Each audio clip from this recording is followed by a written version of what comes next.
नमस्कार दोस्तों, एक बार फिर स्वागत है आपके अपने YouTube चैनल पढ़ाई की बातें सुनील सर के साथ। सबसे पहले आप सभी को नववर्ष की बहुत बहुत हार्दिक शुभकामनाएं। आप दिन प्रतिदिन तरक्की करें और आप स्वस्थ एवं सुरक्षित रहें। तो आइए शुरू करते हैं आज की वीडियो। आज की वीडियो में कक्षाओं में बहुभाषा शिक्षण की मुख्य प्रश्नोत्तरी हम लेकर उपस्थित हुए हैं। वीडियो को आगे बढ़ने से पहले अगर आप इस चैनल पर नए हैं तो चैनल को सब्सक्राइब कर लें तथा बेल आइकन को प्रेस कर लें, क्योंकि इसी तरह की वीडियो अक्सर मैं आपके लिए लेकर उपस्थित होता रहता हूं। वीडियो अगर पसंद आए तो लाइक और शेयर करना न भूलें और कमेंट से अपनी राय हमें प्रस्तुत करते रहें। तो आइए करते हैं प्रश्नोत्तरी शुरू। पहला प्रश्न है, भारत में हुई 2011 की जनगणना से यह बात उभर कर सामने आई है कि केवल 7% लोग दो भाषाएं बोलते हैं। अधिकतर लोग केवल अपनी मातृभाषा ही बोल पाते हैं। नंबर 3, केवल 7% लोग आवश्यकता के अनुसार अंग्रेजी बोलते हैं। नंबर 4, अधिकतर लोग एक से अधिक भाषाएं बोलते हैं। तो इसका चौथा ऑप्शन, अधिकतर लोग एक से अधिक भाषाएं बोलते हैं, सही है। आगे बढ़ते हैं। बहुभाषी शिक्षण पद्धति की विशेषता नहीं है। पहला ऑप्शन, सभी भाषाओं को सम्मान मिलना चाहिए। नंबर 2, कक्षा में किसी एक भाषा का प्रभुत्व होना। नंबर 3, भाषाओं का मिला जुला प्रयोग करना। नंबर 4, बच्चों की भाषा का कक्षा में भरपूर प्रयोग करना। तो इसका दूसरा ऑप्शन, कक्षा में किसी एक भाषा का प्रभुत्व होना, सही है। अगला प्रश्न है, कोर्स में वारली पेंटर की कहानी देने का उद्देश्य क्या है। पहला ऑप्शन है, वारली समुदाय के बारे में बताना। दूसरा ऑप्शन है, हिंदी भाषा का प्रयोग कुशलता से कर पाने के बारे में बताना। तीसरा, आवश्यकता अनुसार एक से अधिक भाषाओं के उपयोग के बारे में बताना। चौथा, पेंटर की आर्ट गैलरी के बारे में बताना। तो इसका तीसरा ऑप्शन, आवश्यकता अनुसार एक से अधिक भाषाओं के उपयोग के बारे में बताना, सही है। आगे बढ़ते हैं। बहुभाषी शिक्षण के संदर्भ में निम्न में से गलत वाक्य चुनें। पहला ऑप्शन, अलग अलग भाषाओं को कक्षा में जगह देने से बच्चों के सीखने पर नकारात्मक प्रभाव पड़ता है।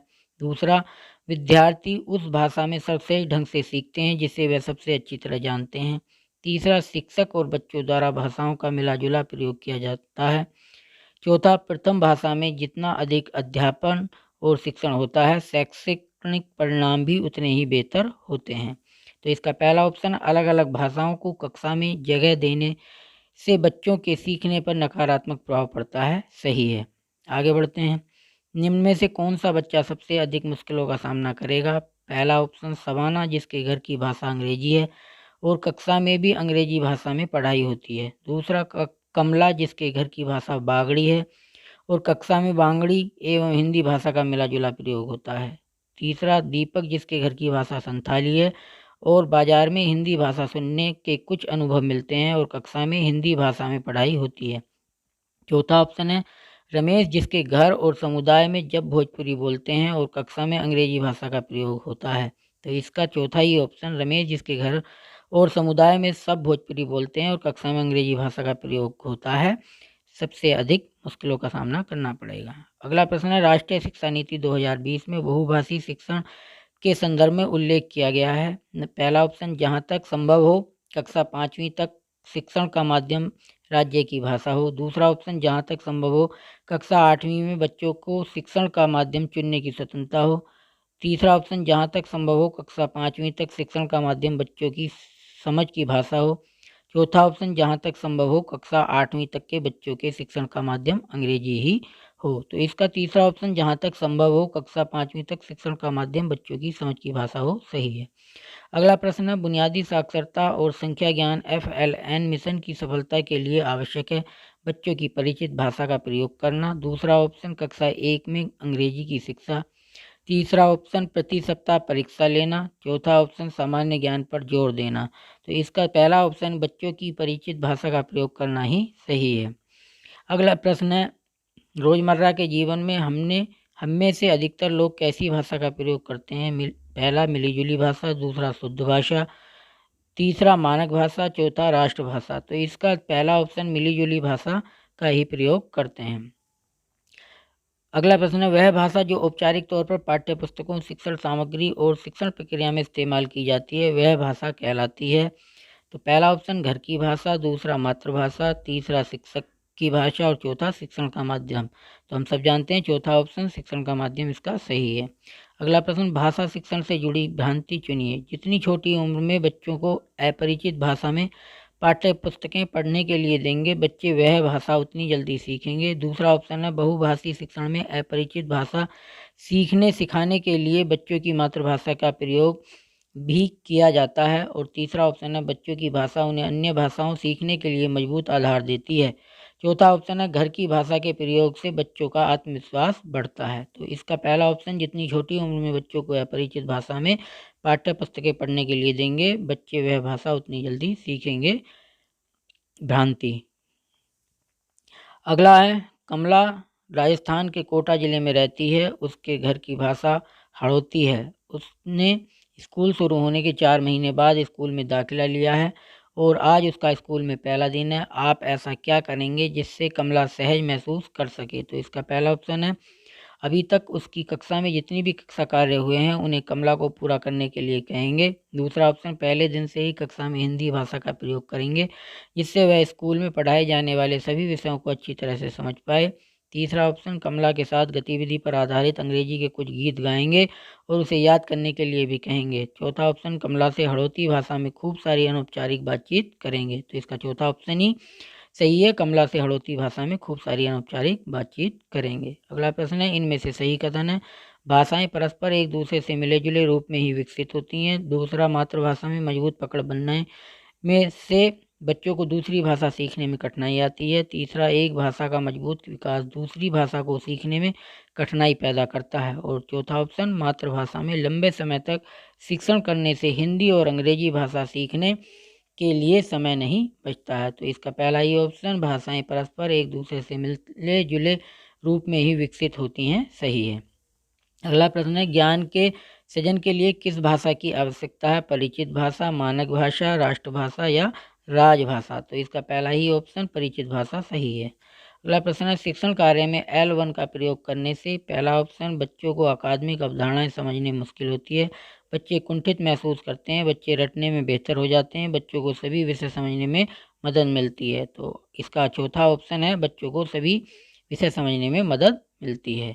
अगला प्रश्न है, सीखने की प्रक्रिया में ज्ञात से अज्ञात या परिचित से अपरिचित की ओर बढ़ना चाहिए। यह बात आई है NEP 2000 में, NEP 1986 में, RTE 2009 में या NCF 2005 में। तो इसका चौथा ऑप्शन NCF 2005 सही है। अगला प्रश्न है, ज्ञान के सृजन के लिए किस भाषा का पुल आवश्यक है? तो मानक भाषा, दूसरा परिचित भाषा, तीसरा है परिचित भाषा, चौथा राष्ट्रभाषा। तो इसका दूसरा ऑप्शन परिचित भाषा सही है। अगला प्रश्न है, गलत कथन चुनें। मातृभाषा में अध्यापन से बच्चों को अन्य सभी विषयों को सीखने में कठिनाई होती है। दूसरा, आरंभिक कक्षा में बच्चों को स्कूल की अपरिचित भाषा सिखाने के लिए उनके घर की भाषा का सहारा लिया जाना चाहिए। तीसरा, बच्चे अपनी भाषा में सोच विचार के कौशल सीख लेते हैं तो उन्हें दूसरी भाषा में भी इस्तेमाल कर पाते हैं। चौथा ऑप्शन, बच्चे की प्रथम भाषा की मजबूत नींव उसे अन्य भाषा सीखने में मदद करती है। तो इसका पहला ऑप्शन, मातृभाषा में अध्यापन से बच्चों को अन्य सभी विषयों को सीखने में कठिनाई होती है, गलत है। अगला प्रश्न है, प्रत्येक राज्य और राज्य के भीतर प्रत्येक स्थानीय प्राधिकारी भाषा संबंधी अल्पसंख्यक वर्गों के बालकों को शिक्षा के प्राथमिक स्तर पर मातृभाषा में शिक्षा की पर्याप्त सुविधाओं की व्यवस्था करने का प्रयास करेगा। यह कथन कौन से दस्तावेज में कहा गया है? तो यह कथन भारत के संविधान में कहा गया है। इसका चौथा ऑप्शन इसका सही है। आगे बढ़ते हैं, प्रत्येक राज्य और राज्य के भीतर आरंभिक वर्षों में बच्चों की शिक्षा का माध्यम उनके घर की भाषा ही होनी चाहिए, क्योंकि भाषा बोलने और सुनने का आधार है। दूसरा ऑप्शन, भाषा अधिक अंक अर्जित करने का आधार है। अगला प्रश्न है, भाषा पढ़ने और लिखने का आधार है। और चौथा ऑप्शन, भाषा सोचने समझने व सभी विषयों को सीखने का आधार है। तो इसका चौथा ही ऑप्शन सही है, भाषा सोचने समझने व सभी विषयों को सीखने का आधार है। अगला प्रश्न है, आरंभिक वर्षों में L2 के विकास के संदर्भ में निम्न में से कौन सी रणनीति लाभदायक नहीं होगी? पहला, कक्षा में तनाव रहित और भयमुक्त वातावरण बनाना जिससे बच्चे कक्षा में कोई भी भाषा का प्रयोग करने में सहज महसूस करें। दूसरा, L2 सिखाने के लिए वर्णमाला को याद कराना और पाठ्य पुस्तक के अभ्यास करना।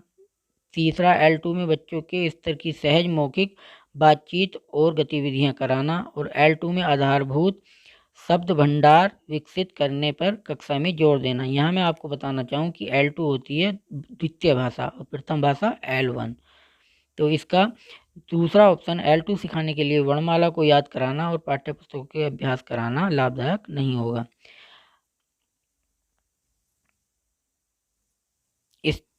अगला प्रश्न है, इनमें से कौन सा वाक्य राष्ट्रीय शिक्षा नीति 2020 के अनुसार नहीं है? तो पहला ऑप्शन, मातृभाषा में शिक्षण से बच्चे अन्य भाषाएं नहीं सीख पाते हैं क्योंकि उनके लिए समय नहीं बचता। दूसरा, बच्चों के पढ़ने लिखने की शुरुआत उनकी अपनी भाषा में ही होनी चाहिए। तीसरा, छोटे बच्चे अपनी मातृभाषा के माध्यम से सबसे बेहतर ढंग से सीखते हैं। और चौथा, कम से कम 5वीं कक्षा तक की पढ़ाई बच्चों की भाषा में ही होनी चाहिए। तो इसका पहला ऑप्शन, मातृभाषा में शिक्षण से बच्चे अन्य भाषाएं नहीं सीख पाते हैं क्योंकि उनके लिए समय नहीं बचता है, सही नहीं है। अगला है, भाषा अंतर्निहित निपुणता का सिद्धांत किसके द्वारा दिया गया है? तो ये जिम कमिंस के द्वारा दिया गया है। पहला ही ऑप्शन इसका सही है। आगे बढ़ते हैं, असम में चाय के बगीचों में काम करने वाले आदिवासी समूहों के बीच की भाषा को कह सकते हैं असमिया भाषा, राज्य भाषा, मानक भाषा, लिंक भाषा। तो चौथा ऑप्शन इसका सही है, लिंक भाषा कहेंगे। अगला प्रश्न है, कमला जी कक्षा 2 के बच्चों को हिंदी सिखाना चाहती हैं, उन्हें अपनी कक्षा में निम्न में से कौन सी रणनीति अपनानी चाहिए? तो पहला ऑप्शन, कक्षा में केवल हिंदी भाषा का प्रयोग करना और बच्चों की भाषा को कक्षा में कम से कम जगह देना। दूसरा, हिंदी भाषा का प्रयोग पूरी तरह से बच्चों के हिंदी समझने के स्तर के अनुसार करना। और तीसरा, हिंदी भाषा में बड़े और जटिल वाक्यों से पढ़ने के अभ्यास करवाना। चौथा, बच्चों को अधिक से अधिक हिंदी लिखने का कार्य देना। तो इसका दूसरा ऑप्शन, हिंदी भाषा का प्रयोग पूरी तरह से बच्चों के हिंदी समझने के स्तर के अनुसार करना, सही है। अगला प्रश्न है, इनमें से शोधकर्ता वुल्फ का कथन है, शिक्षा में भाषा ही सब कुछ नहीं है, लेकिन भाषा के बिना शिक्षा में सब कुछ कुछ भी नहीं है। पहला ऑप्शन। दूसरा, पढ़ना लिखना सीखना मौखिक भाषा के समंदर में तैरना है। तीसरा, शिक्षक चाहे गणित का हो या विज्ञान का, वह भाषा का ही शिक्षक होता है। और चौथा ऑप्शन, जब बच्चे भाषा सीखते हैं तो वह बहुत सारे विषयों में से केवल एक विषय सीख रहे होते हैं। तो इसका पहला ऑप्शन ही सही है, शिक्षा में भाषा ही सब कुछ नहीं है, लेकिन भाषा के बिना शिक्षा में सब कुछ कुछ भी नहीं है। अगला प्रश्न है, ISE के अनुसार भारत के स्कूलों में शिक्षण का माध्यम कितनी भाषाएं हैं? तो इसका 36 है। पहला ऑप्शन ही इसका सही है। लिंग भाषा का प्रयोग किस परिस्थिति में किया जाता है? पहला ऑप्शन, जब किसी एक समुदाय की भाषा को शिक्षण का माध्यम बनाना हो। दूसरा ऑप्शन, जब एक ही भाषा समुदाय के लोग एक साथ रहते हों। और तीसरा, जब विभिन्न भाषा संबंधी समुदाय के लोग एक साथ रहते हों। और चौथा, जब किसी एक समुदाय की भाषा को मानक बनाना हो। तो तीसरा ऑप्शन, जब विभिन्न भाषा संबंधी समुदाय के लोग एक साथ रहते हों, इसका सही है। अगला प्रश्न है, प्राथमिक स्कूलों में लगभग 25% बच्चों को आरंभिक वर्षों में गंभीर चुनौतियों का सामना क्यों करना पड़ता है? पहला, पालक का बच्चों को स्कूल में न भेजना। दूसरा, बच्चों के घर से विद्यालय की दूरी का अधिक होना। तीसरा, घर की और स्कूल की भाषा में अंतर होना। चौथा, स्कूल में बुनियादी सुविधाओं का न होना। तो इसका तीसरा ऑप्शन, घर की और स्कूल की भाषा में अंतर होना, सही है। आगे बढ़ते हैं, इनमें से कौन सा कथन बहुभाषी शिक्षण के संदर्भ में सही है? पहला, बहुभाषी शिक्षण पद्धति केवल भाषा शिक्षण के लिए ही प्रयोग की जाती है। दूसरा, नई भाषा को जल्दी से जल्दी शिक्षण का माध्यम बनाया जाना चाहिए। तीसरा, बच्चों की भाषा को दूसरी भाषा सिखाने के लिए स्कैफोल्ड के रूप में प्रयोग किया जाता है। और चौथा, कोई नई भाषा जब शिक्षण का माध्यम बन जाए तब बच्चे की भाषा को हटा दिया जाना चाहिए। तो इसका तीसरा ऑप्शन, बच्चों की भाषा को दूसरी भाषा सिखाने के लिए स्कैफोल्ड के रूप में प्रयोग किया जाना, सही है। कक्षा में दूसरी भाषा सिखाने की आधारभूत शर्त नहीं है। पहला, L2 को बच्चों के लिए सरल, समझने योग्य, रोचक और अर्थपूर्ण बनाना। दूसरा, बच्चों को L2 का अधिकाधिक अनुभव देना। तीसरा, शुरुआत से ही L2 की शब्दावली लिखना। और चौथा, शुरुआत से ही L2 में आधारभूत शब्द भंडार विकसित करना। तो इसका तीसरा ऑप्शन सही है, शुरुआत से ही L2 की शब्दावली लिखना। अगला प्रश्न है, राष्ट्रीय शिक्षा नीति 2020 मातृभाषा के प्रयोग के बारे में क्या कहती है? पहला, बच्चों के पढ़ने लिखने की शुरुआत स्कूल की भाषा से ही होनी चाहिए। दूसरा, कक्षा 5 के बाद केवल स्कूल की भाषा का प्रयोग ही किया जाना चाहिए। तीसरा, छोटे बच्चे अपनी मातृभाषा के माध्यम से बेहतर रूप से सीखते हैं। और चौथा, बहुभाषी शिक्षण से बच्चे शिक्षण अधिगम प्रक्रिया में पूरी तरह भाग नहीं ले पाते हैं। तो इसका तीसरा ऑप्शन, छोटे बच्चे अपनी मातृभाषा के माध्यम से बेहतर रूप से सीखते हैं, सही है। अगला प्रश्न, भारत की जनगणना 2011 के अनुसार भारत में कुल कितनी मातृभाषाएं बोली जाती हैं? तो इसका सही उत्तर है 1369। दूसरा ऑप्शन इसका सही है। आगे बढ़ते हैं।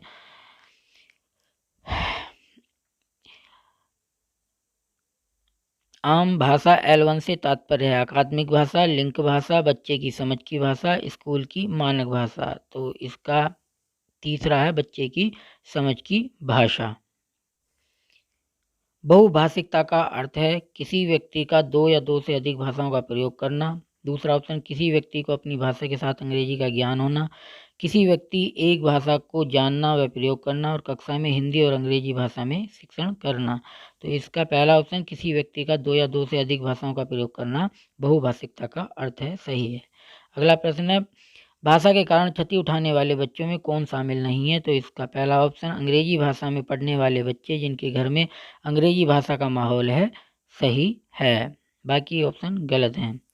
बहुभाषी शिक्षण के लाभ में शामिल नहीं है शैक्षिक परिणामों का बेहतर होना, सभी विषयों की बेहतर समझ होना, कक्षा 1 में अंग्रेजी पढ़ना लिखना सीख जाना। और चौथा ऑप्शन, आत्मविश्वास की भावना पैदा होना। तो इसका तीसरा ऑप्शन, कक्षा 1 में अंग्रेजी पढ़ना लिखना सीख जाना, बहुभाषी शिक्षण के लाभ में शामिल नहीं है। अगला प्रश्न है, इस कोर्स में हमने यह सीखा कि हर हाल में कक्षा 1 से कक्षा 10 तक शिक्षण का माध्यम बच्चों की भाषा ही होनी चाहिए। दूसरा, जहाँ तक संभव हो सके कक्षा में बच्चों की भाषा के प्रयोग से बचना चाहिए। तीसरा, जिन क्षेत्रों में बच्चों की भाषा को शिक्षण का माध्यम नहीं बनाया जा सकता है, वहाँ बच्चों की भाषा का कार्य नैतिक तौर पर मौखिक प्रयोग करना चाहिए। और चौथा ऑप्शन है, बच्चों का आकलन केवल अंग्रेजी भाषा में ही किया जाना चाहिए। तो इसका तीसरा ऑप्शन, जिन क्षेत्रों में बच्चों की भाषा को शिक्षण का माध्यम नहीं बनाया जा सकता है, वहाँ बच्चों की भाषा का कार्य नैतिक तौर पर मौखिक प्रयोग करना चाहिए, सही है। अगला प्रश्न है, इनमें से मिश्रित भाषा का उदाहरण नहीं है। शिक्षक L2 में बोलते हैं और बच्चे L2 में जवाब देते हैं। दूसरा ऑप्शन, बच्चे L1 और L2 का मिला जुला प्रयोग करते हैं। और तीसरा, बच्चे L1 में बोलते हैं और शिक्षक L2 में जवाब देते हैं। चौथा ऑप्शन, बच्चे L1 में बोलते हैं और शिक्षक L2 में जवाब देते हैं। तो इसका पहला ऑप्शन, शिक्षक L2 में बोलते हैं और बच्चे L2 में जवाब देते हैं, मिश्रित भाषा का उदाहरण नहीं है। इथोपिया के भाषा संबंधी मॉडल के अध्ययन से निष्कर्ष निकलता है कि पहला ऑप्शन, मातृभाषा में अध्यापन से बच्चों ने सभी विषयों में बेहतर प्रदर्शन किया। दूसरा ऑप्शन, आरंभिक कक्षा में अंग्रेजी भाषा में अध्यापन से बच्चे विज्ञान विषय में बेहतर प्रदर्शन कर पाए। और तीसरा, आरंभिक कक्षा में ही अकादमिक भाषा में अध्यापन से बच्चे सभी विषयों में उत्कृष्ट प्रदर्शन कर पाए। चौथा, मातृभाषा में अध्यापन से बच्चे अधिक विषय गणित विषय में अच्छा प्रदर्शन कर पाए। तो इसका पहला ऑप्शन, मातृभाषा में अध्यापन से बच्चों ने सभी विषयों में बेहतर प्रदर्शन किया, यह निष्कर्ष निकाला गया।